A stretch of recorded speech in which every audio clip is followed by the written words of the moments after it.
Assalamualaikum warahmatullahi wabarakatuh. Kami dari kelompok 5 ingin mempresentasikan hasil kerja kami. Saudifun nafsi ismi amar ma'ruf wasidik, Dodi Berlian, Septian Ningsi. Tahtal maudu, iman dan pengaruhnya bagi kehidupan. A. Hakikat iman.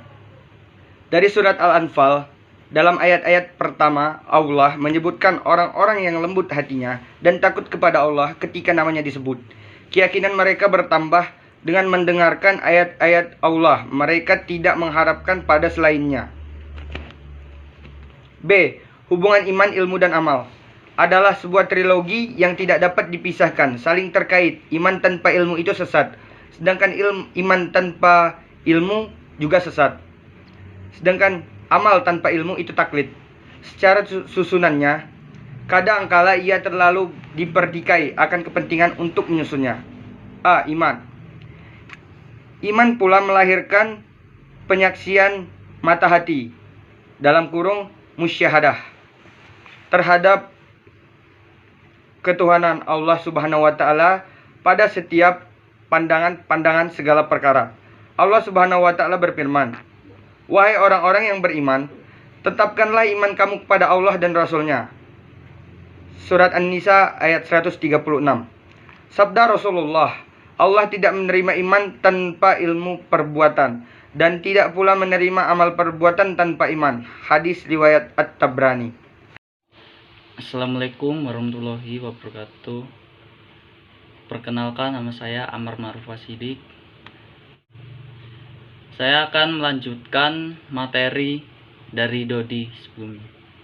B. Ilmu. Islam sebagai agama rahmatan lil alamin telah mensyariatkan dan mewajibkannya kepada umatnya untuk menuntut ilmu dan mengamalkannya melalui wahyunya atau bacalah. C. Amal.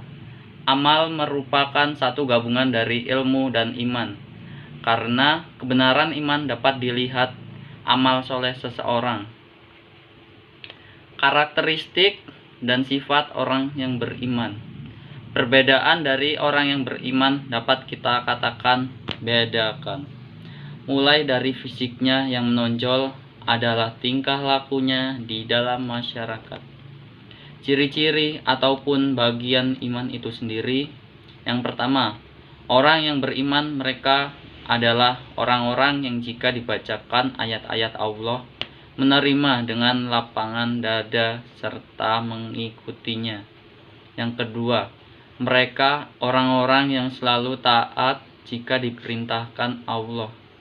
Yang ketiga, mereka orang-orang yang beriman adalah mereka yang jika diseru untuk berjihad. Assalamualaikum warahmatullahi wabarakatuh. Perkenalkan, nama saya Septian Ningsi. Saya akan melanjutkan presentasi dari Amar. Yang D. Hal-hal yang dapat merusak dan meniadakan keimanan. 1. Syirik adalah sebuah keyakinan dan amalan yang semestinya hanya untuk Allah, tetapi dilakukan selain Allah. 2. Melakukan sihir. Sihir yang dimaksud dalam bahasan ini adalah tata cara yang bertujuan merusak rumah tangga orang atau menghancurkan orang lain dengan jalan meminta bantuan kepada setan. 3. Memakan harta riba. Riba menurut bahasa berasal dari kata raba, yarbu, yang artinya tambahan. Sedangkan mengenai definisi riba, menurut syara' para ulama berbeda pendapat. 4. Membunuh jiwa manusia. Maksud dari membunuh jiwa manusia dalam bahasan ini adalah membunuh jiwa yang diharamkan tanpa hak dengan sengaja. Orang-orang yang berbuat seperti itu akan dimasukkan ke dalam neraka jahanam dan kekal di dalamnya, sebagaimana firman Allah Subhanahu wa Ta'ala yang terdapat dalam Al-Quran surah An-Nisa ayat 93. Yang kelima, menghardik anak yatim adalah larangan menyakiti anak yatim. Sudah jelas diterangkan dalam surat Ad-Duha. Umat Islam dilarang menyakiti anak yatim berupa fisik maupun non-fisik. Jangan mengharapkan surga yang dijanjikan Allah Subhanahu wa Ta'ala.